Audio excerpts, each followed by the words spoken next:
মিত্রদেশ পানামার কাছ থেকে পানামা খাল দখলের হুমকি দিলেন নবনির্বাচিত মার্কিন প্রেসিডেন্ট ডোনাল্ড ট্রাম্প। তিনি হুঁশিয়ারি দিয়েছেন, খাল ব্যবহার করতে মার্কিন জাহাজের ওপর মাত্রাতিরিক্ত শুল্ক আরোপ অব্যাহত রাখলে ওয়াশিংটন খালের নিয়ন্ত্রণ পুনঃপ্রতিষ্ঠার চেষ্টা করতে পারে।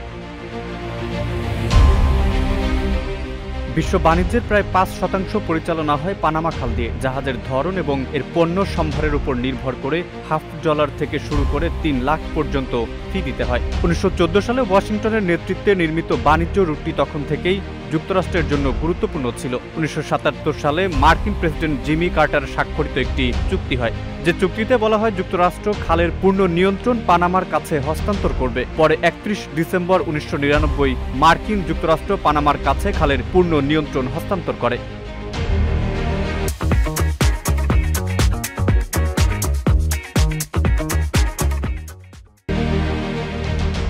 জিমি কার্টারের সিদ্ধান্তকে বোকামি বলে অভিহিত করেছেন ট্রাম্প। তিনি বলেন, প্রেসিডেন্ট জিমি কার্টার যখন বোকার মতো $1 বিনিময়ে এটি বিলিয়ে দিয়েছিলেন, তখন তা পরিচালনার দায়িত্বে ছিল কেবল পানামা, চীন বা অন্য কেউ ছিল না। ট্রাম্পের অভিযোগ, পানামা তার নিয়ন্ত্রণের অপব্যবহার করে যুক্তরাষ্ট্র সহ নৌবাহিনী ও কর্পোরেশনগুলো থেকে অতিরিক্ত অর্থ আদায় করছে, এমনকি চীনকে অতিরিক্ত সুবিধা দিচ্ছে দেশটি।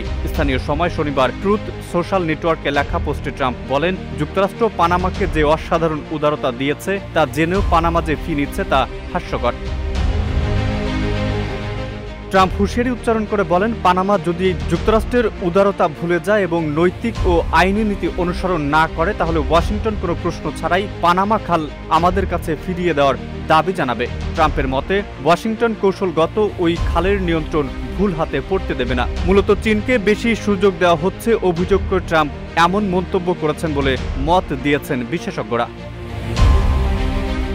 এদিকে ট্রাম্পের এমন হুমকি নিয়ে ক্ষুব্ধ প্রতিক্রিয়া জানিয়েছেন পানামার প্রেসিডেন্ট হোসে রাউল মুলিনো। মধ্য আমেরিকায় অবস্থিত গুরুত্বপূর্ণ ওই জলপথটির ওপর নিজেদের সার্বভৌমত্বের কথা পুনর্ব্যক্ত করেছেন তিনি। পানামা খাল এবং এর আশপাশের এলাকার প্রতি ইঞ্চি জায়গা পানামার অন্তর্গত এবং তা পানামারই থাকবে। ট্রাম্পের ওই বক্তব্য পানামার সার্বভৌমত্ব এবং স্বাধীনতার পরিপন্থী বলে উল্লেখ করেছেন তিনি।